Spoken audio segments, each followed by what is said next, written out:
CTV news हर कदम खबर की ओर, sponsored by Sharda classes Nagpur. तो आइए नजर डालते हैं आज की ताजा सुर्खियों पर आपके पसंदीदा खबरें फटाफट में।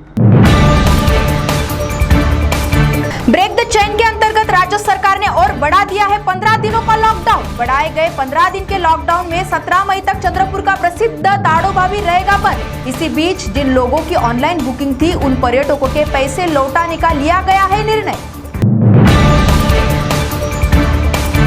राज्य सरकार द्वारा घोषित किए गए इस लॉकडाउन में यात्रियों के लिए 50% की संख्या में यात्रा करने की परिवहन मंडल को दी गई थी इजाजत, किंतु चंद्रपुर जिले के निजी बसेस बिना किसी इजाजत के ग्राहकों से ज्यादा पैसे लेकर यात्रियों को करवा रहे हैं सफर। इस मामले की जानकारी मिलते ही स्टिंग ऑपरेशन कर डीएनआर ट्रैवल्स का किया गया पर्दाफाश। गौरतलब है इससे पहले भी डीएनआर ट्रैवल्स को 2 बार आरटीओ द्वारा दिया गया था नोटिस। कोरोना से बढ़ते संक्रमित रोगियों को देखते हुए चंद्रपुर के निजी अस्पतालों को इन रुग्णों पर उपचार करने की जिलाधिकारी द्वारा दी गई थी इजाजत, किंतु सरकार द्वारा निर्धारित शुल्क के बजाय ज्यादा शुल्क रुग्णों से वसूले जाने की शिकायत प्राप्त होने पर मनपा ने इन रुग्णालयों के ज्यादा बिल वसूलने के मामले को देखते हुए 21 ऑडिटर की है नियुक्ति। अब अगर निजी अस्पतालों में बिल की रकम ज्यादा लगे तो पहले मनपा द्वारा नियुक्त ऑडिटर को इसकी जानकारी देकर फिर ही बिल भरने का मनपा ने किया है आह्वान।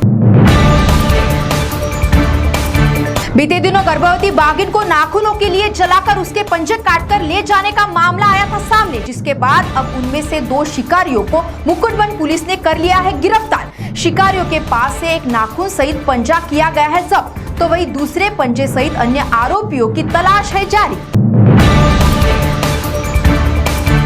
चंद्रपुर शासकीय महाविद्यालय में कार्यरत कोरोना योद्धा डॉक्टर प्रशांत चांदेकर का कोरोना के चलते हुआ दुखद निधन। 35 वर्षीय डॉक्टर प्रशांत चांदेकर ने इस महामारी में मरीजों को प्राथमिकता देकर उनकी की थी सेवा, किंतु अंत में खुद संक्रमित होने के बाद ऑक्सीजन में आई कमी को देखते हुए नागपुर ले जाते समय वरोरा के पास ही उनका दुखद निधन हुआ।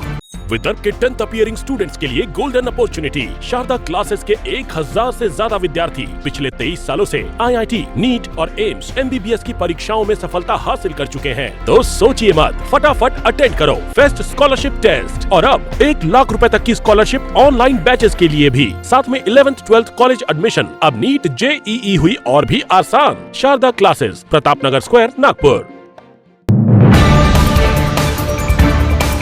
भारत में एक समय था जब एक दिन में 1 से 1.5 लाख कोरोना मरीज मिलते थे। वहीं आज बीते 24 घंटों में 4,01,993 नए कोरोना के मरीज मिले और 3,523 रुग्णों का दुखद निधन हुआ। हालांकि सकारात्मक खबर यह है कि 2,99,988 लोग कोरोना से ठीक भी हुए हैं।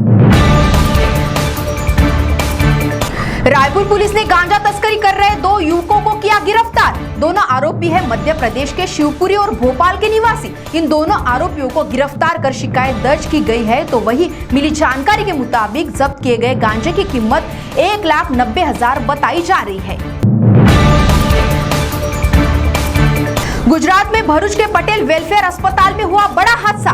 देर रात अस्पताल में लगे आग में कई लोगों की गई जान। समाचार लिखे जाने तक मृतकों का आंकड़ा पहुंचा 18 पर। तो वही करीब 50 अन्य मरीज जिन्हें दमकल कर्मियों तथा स्थानिक लोगों द्वारा सुरक्षित बाहर निकालकर सुरक्षित स्थान पर पहुंचाने की है जानकारी। बॉलीवुड अभिनेता विक्रमजीत कंवरपाल का कोरोना के चलते हुआ दुखद निधन। गौरतलब है कि विक्रमजीत ने भारतीय सेना में भी काम किया है और कई फिल्मों में अभिनय कर लोगों के दिलों में अपनी छवि बनाई है। उनके निधन के बाद उनके चाहने वालों द्वारा सोशल मीडिया के माध्यम से उन्हें श्रद्धांजलि दी जा रही है। राज्य सरकार द्वारा घोषित इस लॉकडाउन में अत्यावश्यक प्रतिष्ठानों को छोड़ अन्य प्रतिष्ठान बंद रखने का दिया गया था निर्देश, जिससे व्यापारियों की मानसिकता पर असर होता दिख रहा है। वहीं में एक इलेक्ट्रॉनिक व्यापारी के शटर खोलने पर दूसरे इलेक्ट्रॉनिक व्यापारी द्वारा इसका विरोध किया गया, जिसके बाद यह विरोध मारपीट तक पहुंच गया। इस मामले की शिकायत पुलिस स्टेशन में दर्ज की गई है और आगे की जाँच शुरू है। सीटीवी न्यूज हर कदम खबर की ओर में ऐसी खबरें फटाफट मिलते हैं कुछ ही देर में नई खबरों के साथ। आप बने रहिए सीटीवी के साथ। नमस्कार।